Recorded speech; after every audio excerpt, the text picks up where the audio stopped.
Hey guys, welcome back to the channel. Whether you're here to compare apps, learn something new, or just stay updated, you're in the right place. Let's jump straight into it. Alright guys, welcome back to this video.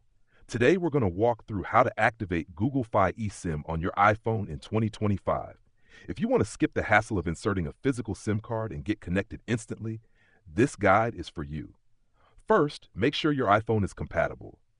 Google Fi eSIM works on iPhone XS, XR, and any newer models. Just make sure your device is unlocked. Now go to the App Store and download the Google Fi app. Open the app, sign in with your Google account, and follow the on-screen prompts to set up your plan. When it asks how you want to activate, select eSIM. Next, your iPhone will automatically start downloading the eSIM profile. If prompted, go to Settings, Cellular, Add eSIM, and complete the installation. You might see a screen asking to label the new line. Just choose a name and confirm. After the eSIM is installed, restart your iPhone if needed. Once your device reconnects, you should see Google Fi as your carrier in the top corner. You're all set. Google Fi is now active on your iPhone via eSIM. No physical SIM card required.